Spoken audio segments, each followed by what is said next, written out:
Buenas tardes. Si les parece, vamos a empezar. Bueno, quería darles la bienvenida en nombre del Círculo de Bellas Artes a este encuentro con Owen Jones. Y, bueno, y sobre todo quería agradecer al propio Owen Jones su generosidad y su accesibilidad, ¿no? Porque ha puesto unas enormes facilidades para estar hoy aquí y para corresponder al interés que ha despertado su visita entre muchísimos medios de comunicación, entre el público y distintas organizaciones políticas y ciudadanas, ¿no? Realmente no es frecuente, llevo ya unos cuantos años participando en la organización de esta clase de actos y de verdad que no es frecuente tal disponibilidad, tanta generosidad. Y voy a presentar brevísimamente a Owen Jones para después darle la palabra a él y no robarle tiempo. Como saben, Owen Jones, a pesar de su juventud, antes a la entrada oía a alguien que decía insultante juventud porque nació en 1984, pues se ha convertido en muy poco tiempo y de forma absolutamente merecida, ¿no?, en uno de los pensadores de referencia de la izquierda política, literalmente en uno de los más influyentes en todo el mundo, ¿no? Como saben, en la actualidad es columnista en el diario The Guardian. Escribe unos artículos profundos y divertidos que les recomiendo vivamente que sigan, y interviene también habitualmente en distintos programas de televisión como comentarista político en cadenas como la BBC, en Sky News, Channel 4. Owen Jones se dio a conocer en 2011, como todos ustedes saben, con un ensayo que se titulaba Chaps, la demonización de la clase obrera, y que yo cuando pensaba en ¿Cómo explicar qué es ensayo? Pensaba que la palabra que mejor lo definía, al menos para mí, es emocionante, ¿no? Yo la sensación que tenía cuando lo leí, que lo leí de una tacada, lo leí prácticamente en un día, era que había algo importante en ese libro, ¿no? Que de alguna forma me interpelaba de forma profunda. Yo nunca leo libros de autoayuda, pero sospecho que a la gente que sí lee libros de autoayuda les debe pasar algo parecido, ¿no? Y era la sensación que tenía, ¿no? Que ese libro se dirigía a mí de forma particularmente profunda. Y yo creo que, no sé, yo lo que sentía era que era un ejemplo de lo que para mí deberían ser las ciencias sociales, ¿no? Era un libro riguroso, profundamente documentado, pero también empático y prudente, ¿no? Que es algo que yo he hecho muchas veces de menos en los libros. Y yo creo que de sus méritos, ya no solo políticos, sino también literarios y argumentativos, pues daba cuenta el hecho de que un medio tan poco receptivo, ¿no?, a las ideas de Owen Jones, como el New York Times, incluyera el ensayo en la selección de los 10 mejores libros de no ficción de ese año, de 2011, ¿no? Owen Jones está a punto de publicar su segundo libro, que al parecer se titulará El Establishment, y que es una especie, entiendo, de complemento y continuación de lo que se planteaba en Chaps, y espero que hoy pues, nos avance algo de ese material, ¿verdad? Yo creo que la importancia que ha tenido Chaps es que ha logrado algo que hasta hace muy poco parecía imposible, que es volver a colocar el debate sobre la igualdad y sobre la clase social también, ¿no?, en el centro del debate intelectual y político. Porque la verdad es que después de la intervención de Owen Jones, ahora sí resulta claro, pero hasta hace poco no lo era en absoluto, lo llamativo que es que los valores igualitaristas hayan desaparecido completamente de nuestro medio ambiente político, ¿no? Que hayamos dejado de hablar durante décadas de la igualdad. Yo recuerdo un artículo que publicó Miguel Sebastián poco antes de ser ministro de Justicia con el Partido Socialista, lo publicó en El País, ¿no?, y en él defendía una reforma fiscal, ¿no?, a favor del tipo único de IRPF.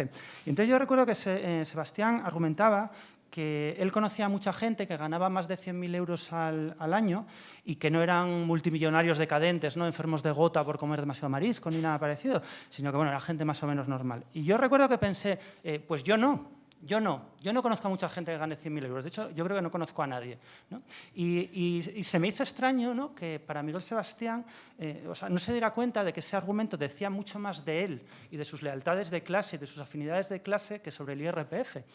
Y yo creo que esa ceguera tiene que ver con que la igualdad profunda es una idea muy escandalosa, ¿no? Yo creo que por eso esa es la razón de que nos sintamos tan interpelados por el libro de Owen Jones, ¿no? Es una idea escandalosa que tiene que ver con el convencimiento de que las desigualdades son en sí mismas degradantes, no solo para quien las padece, sino también para quien disfruta de ellas, ¿no? Que nos impide a todo el mundo, a todos, da igual la situación social en la que estemos, llevar una vida digna, llevar una vida buena, ¿no? Y esa es una tesis ética, pero también es un hecho empírico, ¿no? Como demostraron en su momento Richard Wilkinson y Kate Pickett, a los que Owen Jones cita a menudo. Pero yo creo que él en su libro ha conseguido dotar a esa idea, ¿no? Esa idea revolucionaria, de una densidad sociológica muy importante y sobre todo de una densidad política crucial, ¿no?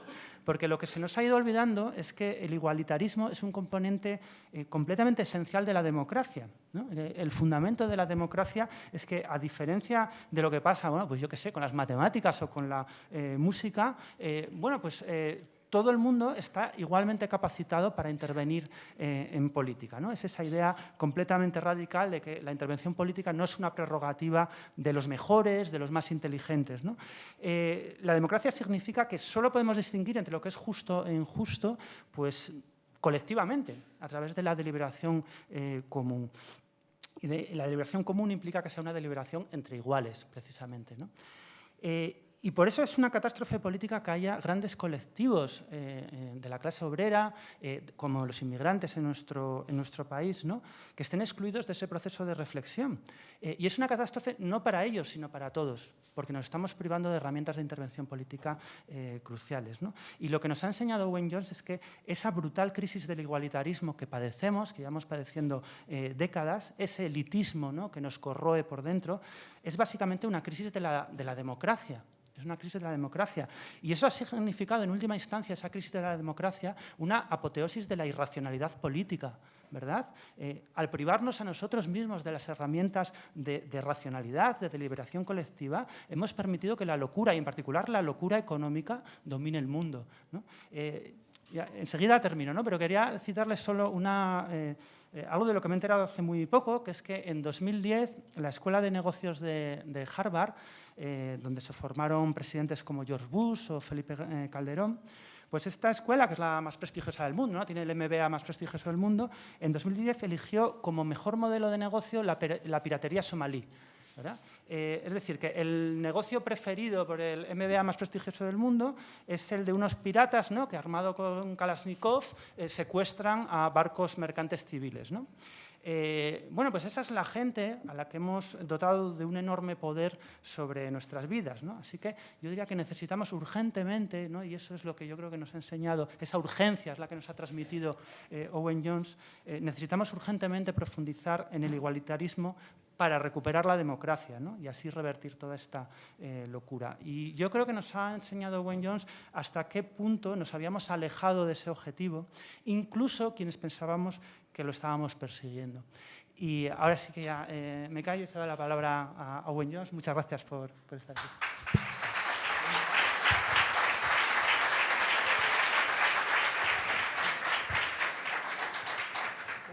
Well, friends, it's a great pleasure to be here. The only bit I understood there was Kalashnikovs.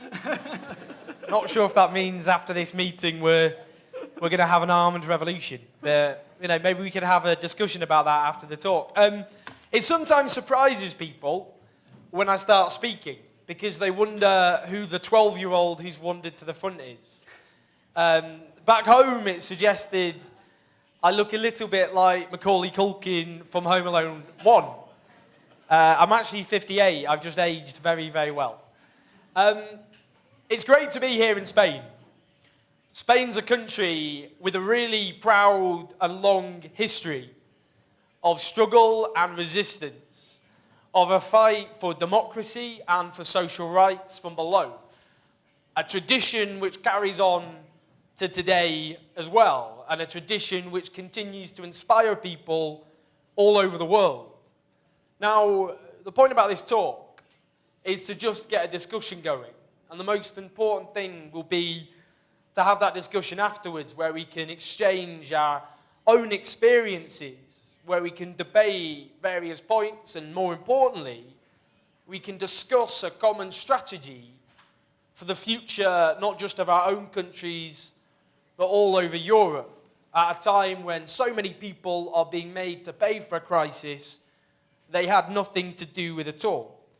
So I want to start by discussing, how is it possible in democracies where virtually all adults have the right to vote, wealth and power can be so concentrated in the hands of so few people? Now, this is a question all of us have to confront. And to answer that, I'm going to start with a quote from Rahm Emanuel, who was Barack Obama's former chief of staff. And back in 2008, he said this: "You never let a crisis go to waste." And what I mean by that is an opportunity to do things you could not do before. It is a quote that could eloquently and accurately sum up the approach of neoliberals and the elites of Europe ever since the financial crisis began. When Lehman Brothers came crashing down back in 2008, and the whole global financial system teetered on the brink of collapse, there was a mixture of schadenfreude and optimism on the left. The neoliberal project seemed self-evidently discredited. An unregulated financial sector had plunged the world into the greatest economic crisis since the 1930s. The most right-wing US president since World War II undertook the biggest nationalizations of a sort in the history of humanity. Has capitalism failed? Asked the London Times newspaper. According to Newsweek, then President-elect Barack Obama's task was to lead the conceptual counter-revolution against an idea that has dominated the globe since the end of the Cold War, but is now in the final stages of flaming out: free market absolutism. Now, Time magazine said that Western governments planning a response to the crisis were the Crisis of Capitalism Coalition.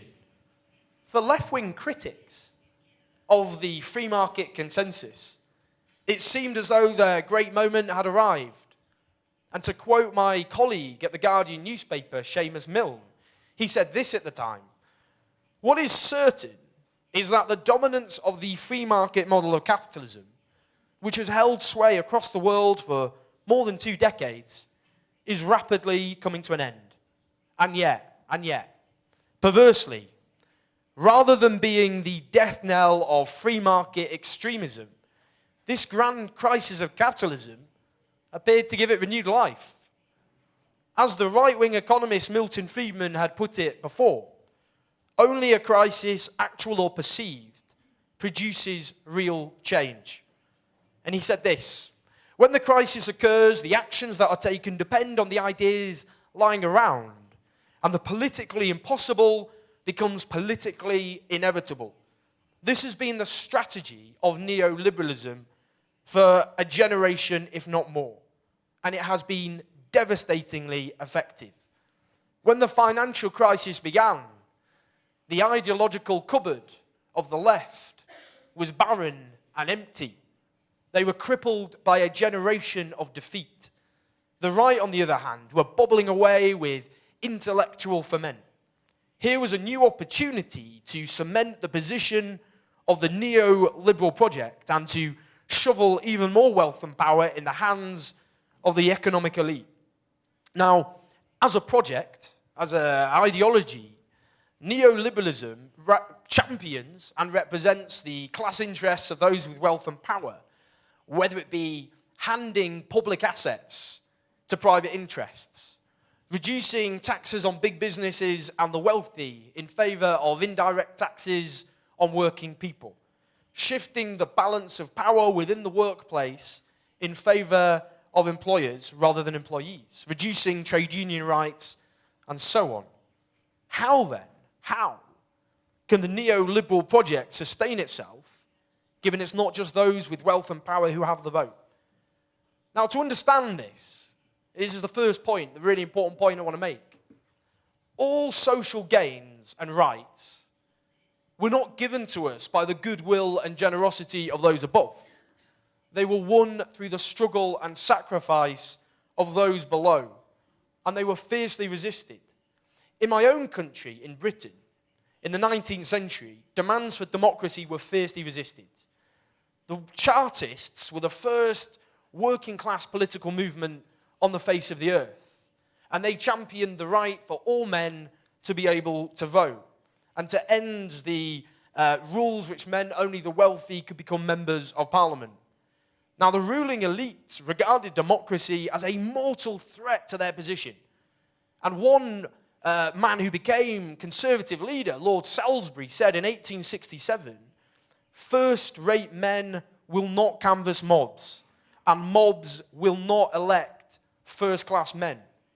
He said that if you give the vote to working-class people, that they will pass laws with respect to taxation and property specifically favourable to them, and therefore dangerous to all other classes. Their fear was that if everybody got the right to vote, then they would implement policies that favoured their own interests, leaving the wealth and power of the ruling elite in mortal danger. Now, I don't need to lecture an audience in Madrid about this. The fight for democracy and for social gains in this country was met with all-out terror and dictatorship, and the murder of hundreds of thousands of people. And the point is this: the fears of the ruling elite about the advent of democracy were not without foundation. In the aftermath of World War II, with a reputation of free market capitalism in ruins across the Western world, many countries like Britain and France had strong trade union movements. This was a new era of the welfare state, of state interventionism, of improving workers' rights, of progressive taxation. Now that everybody had the right to vote, there was a redistribution of wealth and power in favour of the majority at the expense of the elite. Now, for those we now know as the neoliberals, this was a bleak time indeed. Now, I want to go back to 1947. There's a sleepy Swiss village called Mont-Pelerin. This was the unlikely birthplace of a global counter-revolution that would one day sweep everywhere. For the first few days of April 1967, nearly 40 intellectuals from across the Western world, academics, economists, and journalists among them, descended on the town's Hôtel du Parc. After a week of rigorous and often heated debate, the assembled group convened to pass sentence on a new global order that had emerged from the rubble of World War II. And they said this: the central values of civilization are in danger. Over large stretches of the Earth's surface, the essential conditions of human dignity and freedom have already disappeared. And they said that for them, that the roots of this crisis were clear. They had been fostered by a decline of belief in private property and the competitive market.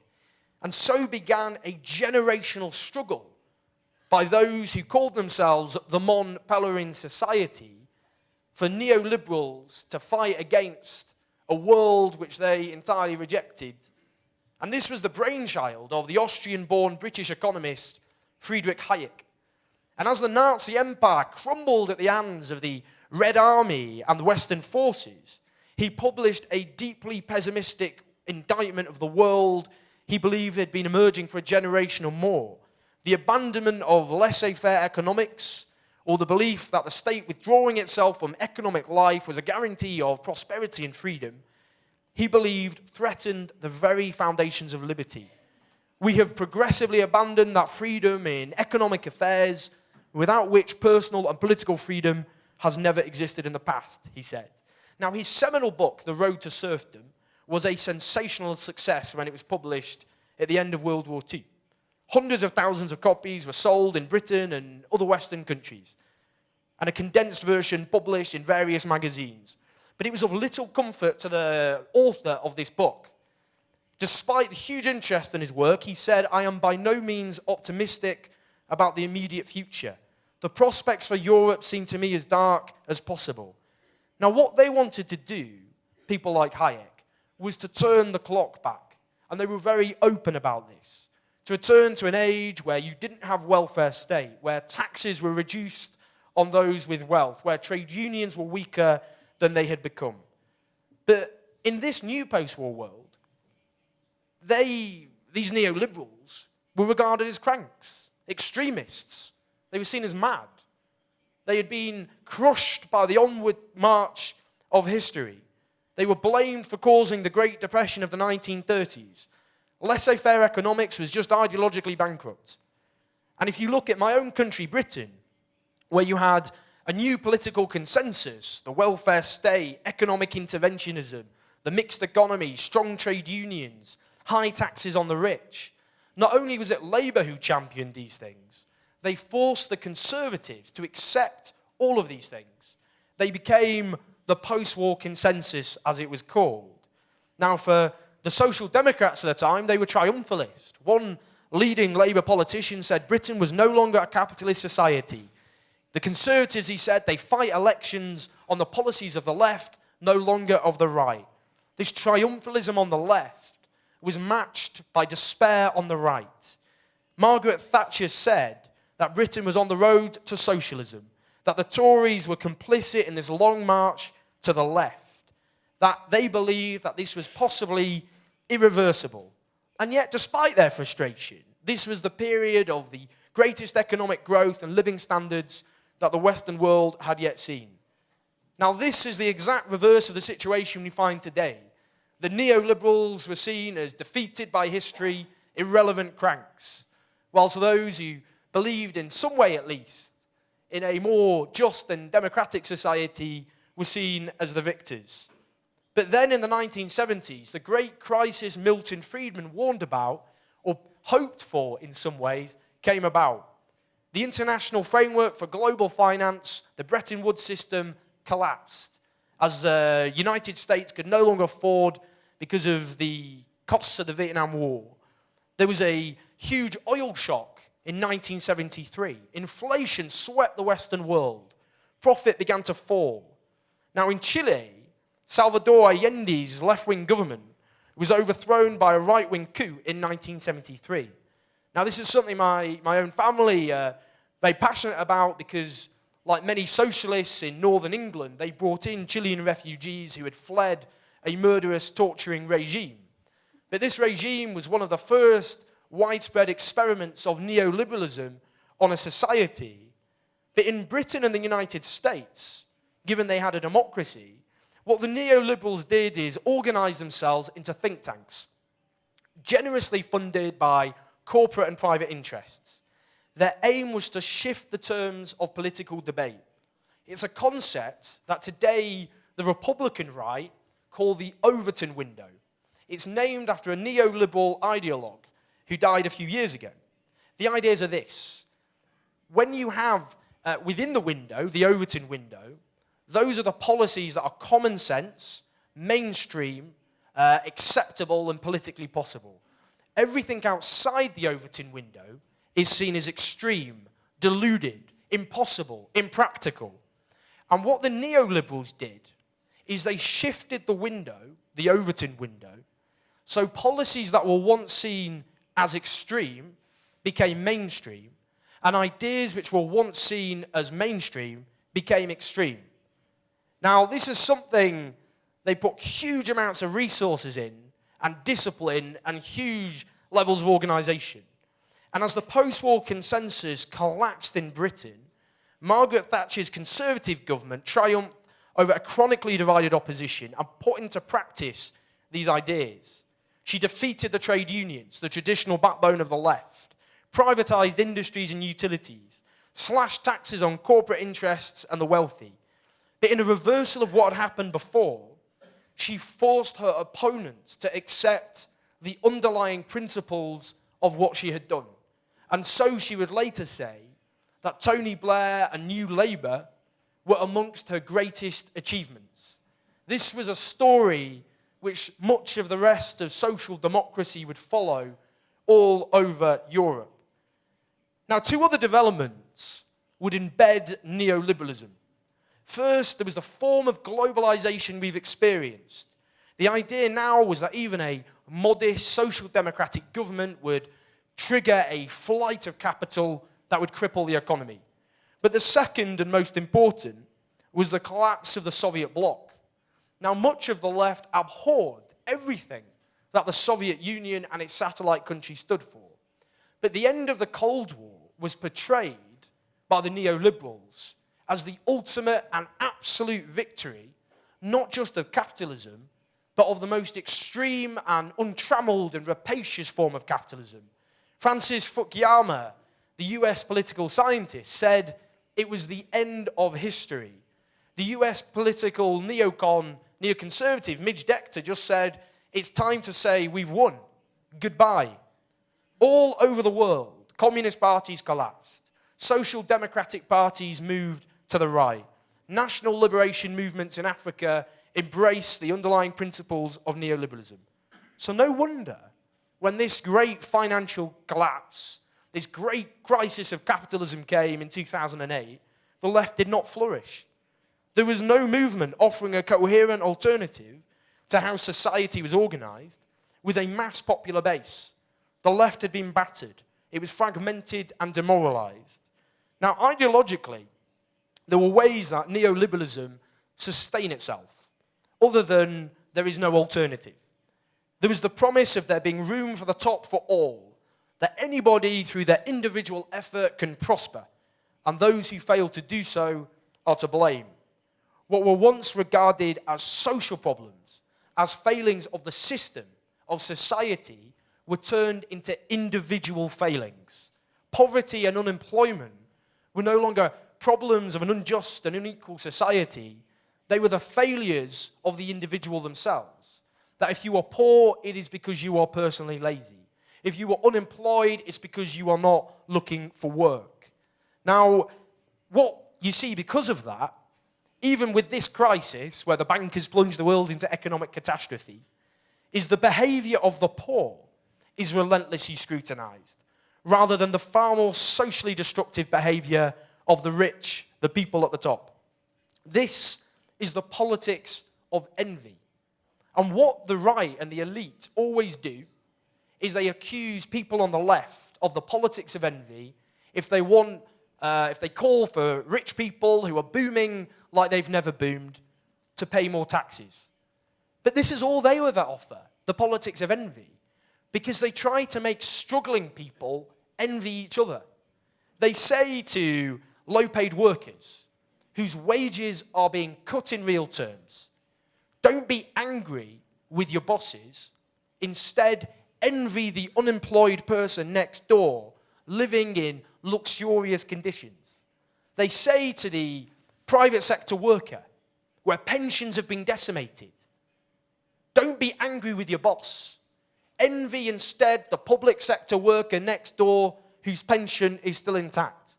And they say to the people who can't get an affordable home, who can't get a secure job, don't be angry with the politicians and those at the top.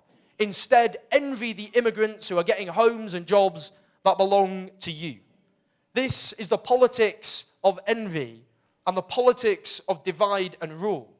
And what they say is this: you've been robbed, so your less deserving neighbor should be robbed as well, instead of asking why any of us are being robbed in the first place. Now, before the crash, neoliberalism had already, in my own country, inflicted huge social damage even during the boom period. The days of full employment were over. In many communities, there was huge levels of unemployment and insecure work. Wages started to fall in 2003, leaving workers more and more dependent on in-work state benefits and cheap credit, fueling a credit-fueled boom and sucking demand out of the economy. 5 million people were stuck waiting on waiting lists for public housing, leaving many in an unregulated private rented sector where rents were out of control, subsidized by the taxpayer. But now we've seen the impact of what you could call neoliberalism Mark II since Lehman Brothers came crashing down. The use of the financial crisis to to push policies seen as completely impossible before using these circumstances. Now, at the end of 2011, I went to Portugal, and I saw how this process worked in action. I went to the Nova School of Business and Economics in Lisbon, long a hub of neoliberal ideology. Some of the most prominent business people and politicians and economists went to this school, such as the country's finance minister, for example. I spoke to the head of the school. He boasted how he could ring the president or the prime minister at the drop of the hat. They put many of the key recommendations for the bailout package for Portugal, which again have helped embed neoliberal ideas in Portuguese society. And look how this crisis has been used in Portugal. VAT on energy hiked, a supplementary income tax on all workers, public sector workers, their wages slashed, unemployment benefits cut, the working day extended, mass privatization of energy, the national airline, water and public transport. And though unemployment is lower than it was, it remains at 15%. A fifth of Portuguese people live on an income lower than the minimum wage. Growing numbers rely on meals provided by charity. Corporation tax on big business at the same time slashed. Wealth and power shifted further into the hands of capital. Now, the Nova School people, they always wanted these policies to be implemented, but they just knew they were not politically possible in normal circumstances. They used the financial crisis to ensure that they were implemented with the support of the elite. Now in Greece, we're seeing the deconstruction of an advanced Western society. Over a quarter of people out of work, healthcare collapsing, suicide rate hurtling, a fifth of Greeks now of Greek workers, those actually in work, living in poverty. Here in Spain, as you know all too well, nearly 6 out of every 10 young people without work, facing a future of insecurity, of fear. And we have, at the same time, public services being ravaged. And if I go back to Britain, the situation we now face is over 1 million workers, disproportionately women, driven into poverty ever since the coalition government came to power in 2010, where the only booming industry is food banks, charities providing food for free. 1 million people now dependent on food handouts to feed themselves. Britain is the 6th richest country on the face of the earth. And apparently the poorest people can no longer afford to feed themselves. Britain is a country where most people in poverty are in work. They get up in the morning and they earn their poverty. At the same time, we've had the longest fall in living standards since the 1870s. The National Health Service, one of the proudest institutions in Britain, is being privatised piece by piece, sold off to private healthcare companies, which just coincidentally helped fund the governing Conservative Party. Attacks on what remaining rights workers have, the deconstruction of the welfare state. But what do we learn from this? The scale may differ in countries. The specifics may differ. The attacks are not all the same. But we are all facing a similar onslaught. To coin a phrase, we're all in this together. This isn't something we're all facing in our own individual countries. We're facing these attacks everywhere. And according to Oxfam, 25 million more Europeans will be driven into poverty over the coming years. All over Europe, social security, workers' rights, secure jobs, pensions, public housing, all of them are under attack. Here, Italy, Portugal, Greece, Britain, the attacks are all the same. The social gains and rights our ancestors fought for at huge cost, at huge sacrifice to themselves, are being stripped away. This is absolutely intolerable. Now, there has been resistance. And there's been resistance, of course, here in Spain. We've had inspiration provided to us, as I said, whether it be the indignados, the huge protests that have faced state repression, general strikes. Your growing social movements draw on a proud history of resistance and struggle in this country. Now, what we have to do is this. we have to start linking together all of these struggles and all of these movements all over Europe if we are to succeed. But here's the problem. The left often promote an ideology of collectivism, yet in practice operate in the most individualistic way possible. The right, on the other hand, promote an ideology of individualism, and yet act in the most collective and disciplined way imaginable. And so they succeed, whilst we remain divided. Now, we look at what the Indignados and what Occupy did, is they reminded us who caused this crisis and who's been made to pay for them. But what we also need is this, a coherent alternative that gives people direction, that offers leadership to all those who are looking for hope. Because without a coherent alternative, without offering people leadership, people give up. The momentum cannot be maintained, and the existing order totters along just as it always has. Now, I think trade unions are absolutely key as well to the future of working people across Europe. They remain the biggest democratic movements that exist, with unique roots in the workplaces and communities of working people all over Europe. That's not to say they're perfect in their current form. We need to democratize our unions. We need leaderships accountable to working people, and we need less full-time officials and more people from the workplace itself represented at the top of our unions. But they're key. But this is what I think we need to do.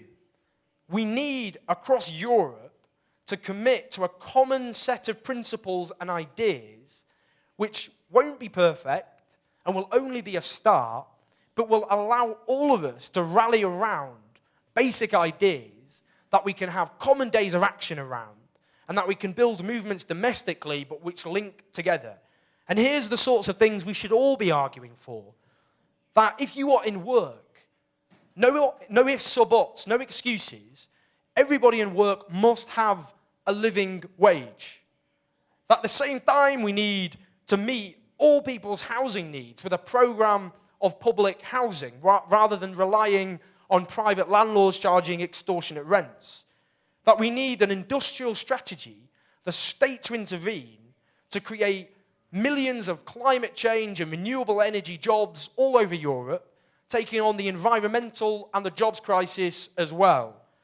That we need democratic public ownership of the banks that we the people bailed out, because we nationalised the debts and we privatised the profits. These banks which plunged the world into catastrophe, they carry on like they've always carried on. They've not made to pay in any way, which is why we need to turn them into public investment banks which are accountable to the people who bailed them out to rebuild our shattered economies.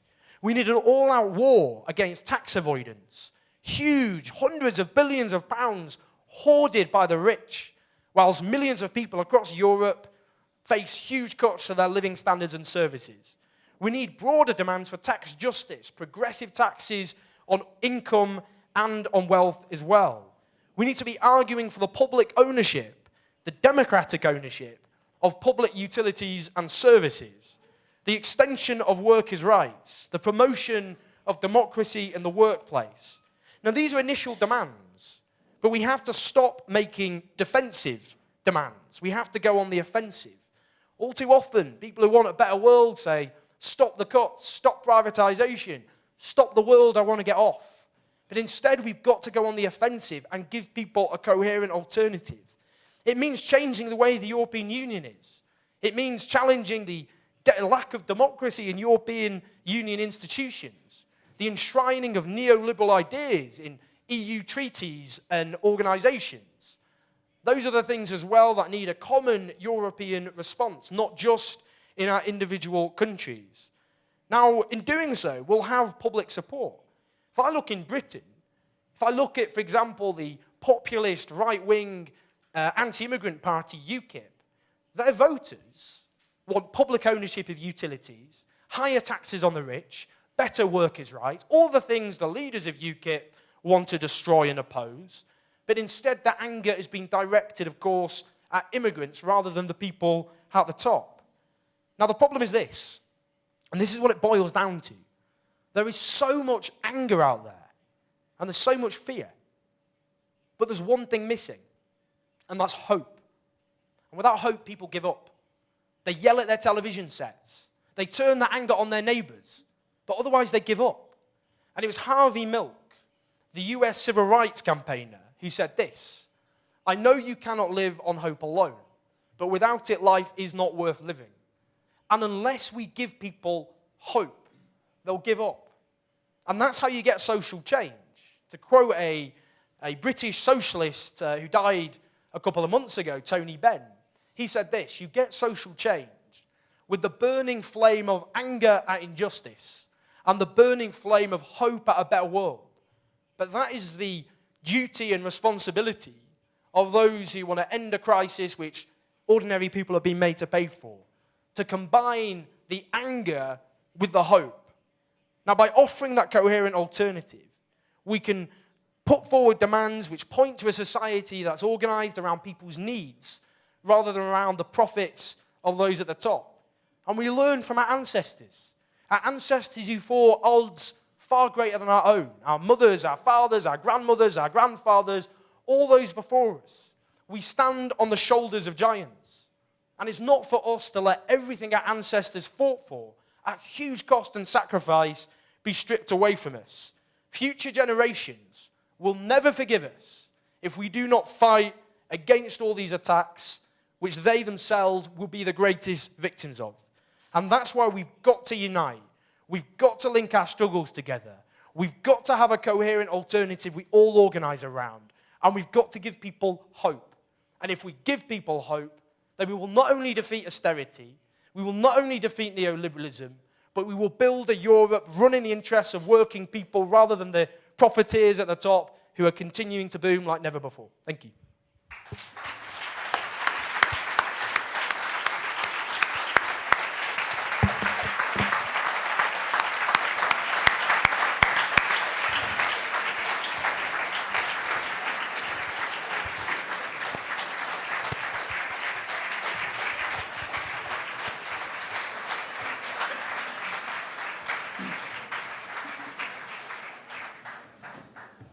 Muy bien, pues si les parece vamos a abrir un turno de palabras. Las traductoras me rogaban que habláramos despacio, cosa que yo no he hecho, por supuesto, pero sí les pido, por favor, que intenten hablar lentamente para que puedan traducir las preguntas a Owen Jones y les pueda contestar adecuadamente. Entonces, si les parece, vayan levantando la mano quien quiera intervenir y hacemos un primer turno de palabras. I think so.